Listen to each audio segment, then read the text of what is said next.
December Thursday গেছিলাম হচ্ছে new টাউনের মেলা প্রাঙ্গণে যে সরস মেলা চলছে সেই মেলাটা ঘুরতে। এই দিনকে বিশেষ একটা কাজের চাপ ছিল না অফিসে, তাই জন্য অফিস মেটসরা আমরা সবাই মিলে কিছু সময়ের জন্য সরস মেলা ঘুরতে গেছিলাম। তো আর বাকি ৫টা মেলার মতন তো এখানে সব ঘর সাজাবার জিনিস এটা ওটা সেটা নানান কিছু পাওয়া যায়, তবে এখানে দেখলাম গুজরাটি কাজের ওপর কুশন কভার্স ঢেলে বিক্রি হচ্ছে, তারপরে সোফা কভার্স, এই সমস্ত চারপাশে গুজরাটি কাজের কুশন কভার্স সোফা কভার্স ঢেলে ঢেলে বিক্রি হচ্ছে। তা বাদে তো ঘর সাজাবার জিনিস, ব্যাগপত্র এটা ওটা সেটা নানান রকম। ইনফ্যাক্ট অ্যাকোরিয়ামে যে মাছ থাকে সেই মাছও এখানে বিক্রি হচ্ছে। আমি কিছুক্ষণ আগে সেটা ভিডিওতে ক্যাপচারও করেছি, দেখেছি। আর এই কুশন কভার্সগুলো সবচেয়ে বেশি বাইরেটাতে বিক্রি হচ্ছিল। তো যাই হোক, এই সমস্ত দেখে ঘুরে সামনেটায় কী পাওয়া যাচ্ছে, তারপরে ফাইনালি নিউ টাউনের মেলা প্রাঙ্গণে ঢুকছি। আর এই মেলা প্রাঙ্গণে বিভিন্ন কাউন্টার করা আছে, সব নাম্বার দেওয়া দেওয়া আছে, ভাগ ভাগ করা আছে। একটা পাশে সাংস্কৃতিক অনুষ্ঠান হচ্ছে আর আরেকটা দিকে পুরো মেলাটা বসেছে। সেখানে কি পাওয়া যাচ্ছে না, শাড়ি, জামা কাপড়, জুতো থেকে শুরু করে ইমিটেশন গয়না সব কিছুই এখানে পাওয়া যাচ্ছে। ইনফ্যাক্ট এটা একটা মেয়েদের জন্য মানে একেবারে প্যারাডাইস। শপিং যারা করতে ভালোবাসে তাদের জন্য তো খুবই ভালো জায়গা। আর এই যে ঘর সাজাবার জিনিসপত্র সব, এগুলো হস্তশিল্প মেলাতেও পাওয়া যায়। এইরকম নানান রকম সব কাউন্টার করা আছে। হ্যাঁ হ্যাঁ, এই সামনেটাতে সাংস্কৃতিক অনুষ্ঠান হচ্ছে। তারপরে আচারের দোকান, ঘি, তারপরে গ্রামের সব হয় না জিনিসপত্র, সেগুলো নিয়ে লোকজন এসে বিক্রি করছে। লাইটের বিভিন্ন রকমের লাইটের কালেকশান, সেই সমস্তও ঘুরে দেখলাম। দেখো, তোমাদেরকে চারপাশটা ঘুরিয়ে দেখাচ্ছি, তোমরাও বুঝতে পারবে কি কি পাওয়া যাচ্ছে এখানে। এই যে জুটের সব জিনিসপত্র, এগুলো বিক্রি হচ্ছে। লাদাখ, গুজরাট, এরকম সব বিভিন্ন স্টেটের সিটির নাম দেওয়া আছে। আমি এই দোকানটায় ঢুকলাম গুজরাটের। এই শাড়িগুলো ৩৭,০০০, ৩৮,০০০ এরকম দাম। শাড়িগুলো কি শাড়ি উনি ঠিক বলতে পারলেন না, সেমি কিছু একটা বললেন, বাট সেমি শাড়ির এত ৩৭-৩৮,০০০ দাম তো হয় না। তবে পরে আবার উনি বললেন যেটা নাকি সিল্কের শাড়ি। যাই হোক, তো এই সমস্তই আমি ঘুরে দেখছিলাম। আর কার্পেট, পাপোশ, এইসব একেবারে ভরে ভরে ছিল। তো আমরা বিভিন্ন জায়গায় এইসব জিনিস দেখছিলাম আর দরদাম করছিলাম। এই সব জায়গায় যদি একটু বার্গেন করে কেনা হয় তাহলে কিন্তু বেশ ভালো, মানে সস্তাতেই কিন্তু হয়ে যাবে। অ্যাটলিস্ট বড় বড় দোকানে যেরকম দাম তার চেয়ে কম দামে হয়ে যাবে। তো এই সব ঘুরতে ঘুরতেই আরেকটু এদিক ওদিক এগিয়ে গেলাম, দেখলাম এরকম কাঠের জিনিসপত্র সব বিক্রি হচ্ছে। এগুলো তো সব মেলাতেই আজকাল বিক্রি হয়। তারপরে গেলাম হচ্ছে জুয়েলারি সেকশনটা, ইমিটেশন জুয়েলারি, কস্টিউম জুয়েলারি ভরে ভরে বিভিন্ন জায়গায় বিক্রি হচ্ছে। ঘর সাজাবার জিনিস, ব্যাগ, জুটের জিনিস একেবারে ভরে ভরে রয়েছে মেলাতে। তারপরে রয়েছে হচ্ছে এরকম ক্যালেন্ডার বিক্রি হচ্ছে। আবার আমি একটু জুয়েলারি সেকশনে গেলাম, মানে দুটো ব্যাঙ্গলস কিনলাম পছন্দ করে।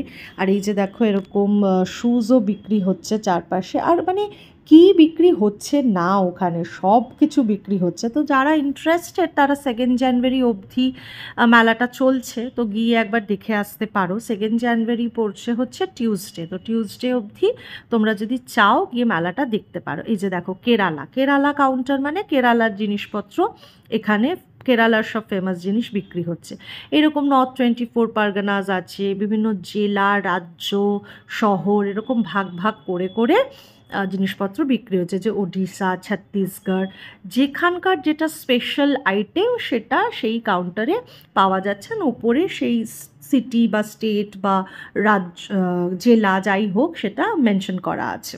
আবার ঘুরতে ঘুরতে চলে এসেছি হচ্ছে এই কার্পেটের দোকানে। দেখো, কার্পেটের দোকানটা আমার ভীষণ পছন্দ হয়েছে, কারণ বেশ রিজনেবল অ্যাফোর্ডেবল প্রাইসে বিক্রি হচ্ছিল। আর এই যে এখানে হস্তশিল্পের মেলায় তো এগুলো ঢেলে বিক্রি হয়, তবে এই জিনিসগুলো, এই হাতের তুলি দিয়ে করা এই কাজগুলো এখানে সামান্য পরিমাণে কম হস্তশিল্প মেলার চেয়ে। তবে এখানেও আছে, একেবারে যে নেই তা নয়। আর এবারে আমি তোমাদেরকে আরও দেখাচ্ছি মেলার আশেপাশটা। ভিড়ও ছিল, বৃহস্পতিবার হলে কি হবে, ভিড়ও ছিল কম বেশি।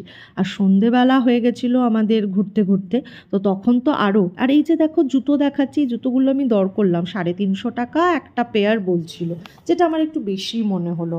আর এই যে আবার ঘর সাজাবার জিনিস, বিভিন্ন রকম লাইটসের জিনিসপত্র দেখাচ্ছে। তো যেটা বলছিলাম, সন্ধেবেলা হয়ে গেছিলো, তো যখন ফিরছি বাপরে বাপ, তখন তো আরও ভিড় হয়ে গেছিলো। আর এই যে দেখো লাইটের কালেকশন, এই লাইটের কালেকশন যেখানে বিক্রি হচ্ছে সেখানে ছোট ছোট গণেশ টনেশও বিক্রি হচ্ছিলো, আর এখান থেকেই আমি একটা ছোট্ট গণেশও কিনেছিলাম। এবার দেখো কিছু শাড়ির দোকান, জামা কাপড়ের দোকান দেখাচ্ছি। মোটামুটি আমার ব্লগ থেকে তোমরা নাম্বারগুলো পেয়ে যাবে যে কোথায় গিয়ে তোমরা কি পাবে। এখানে কিন্তু নানান রকম জিনিস বিক্রি হচ্ছে, মানে আসাম সিল্ক থেকে, কাঞ্জিভারম থেকে, কাঁথা স্ট্রিট, সব ধরনের শাড়ি, জামা কাপড়, কটনের সব কিছু বিক্রি হচ্ছে, ব্লাউজ ট্লাউজ যা বলবে সব আছে এখানে। এই শাড়িটা কি সুন্দর, কি ভালো লাগছে। এই সব জিনিসপত্রের আমি দরদামও করছিলাম, আমি আর দাম কিছু বললাম না, কারণ যা বলবে সেখান থেকে একটু তো বার্গেন করতেই হবে, তা নাহলে তো হবে না, না একটু তো বার্গেন করতে হবে। যাই হোক, এবার চলে এলাম ফুলের এদিকটায়। ফুলের এদিকটায় এসেছি আমি, একটু এপাশ ওপাশ ঘুরে দেখছি, তারপরে তো আমার সব টিমমেটসরা এই ফুলের দোকানে এমন ভিড় করলো, সবাই প্রায় নিজেদের ঘর সাজাবার জন্য কারি কারি ফুলের গুচ্ছ সাথে একটা করে স্ট্যান্ড মতন কিনে নিয়ে গেল।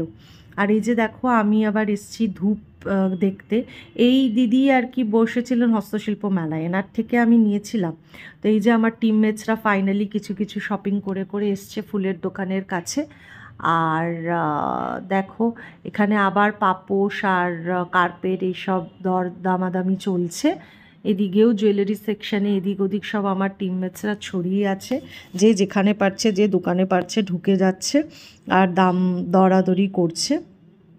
আমিও সেই সুযোগে ব্লগ করব বলে এপাশ ওপাশ ঘুরে দেখছি। আর এখন অনেকটাই সন্ধ্যা হয়ে এসছে, দেখে যেরকমটা তোমরা বুঝতে পারছো, মানে এখনই 5:20 মতন টাইম হয়েছে। এখন তো শীতকাল, তাড়াতাড়ি সন্ধে হয়ে যায়।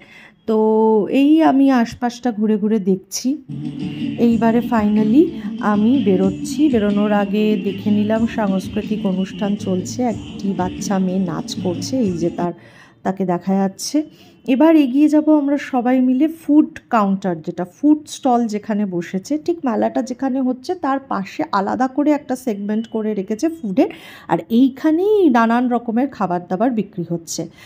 স্পেশালি শীতকাল মানেই বুঝতে পারছো, পুলি পিঠে, পায়েস, এই ধরনের জিনিসপত্র বিক্রি হচ্ছে। তার সাথে বাঙালি মানে ফিশ ফ্রাই, ফিশ ফিঙ্গার আর মোমোজ, এই ওই সেই নানান রকম রয়েছে, চিকেন পাকোড়া এসবও রয়েছে। যা খেতে চাইবে সবই প্রায় এখানে আছে। দামটা অবভিয়াসলি একটু বেশি, আর সব জায়গায় কোয়ালিটি ভালো না।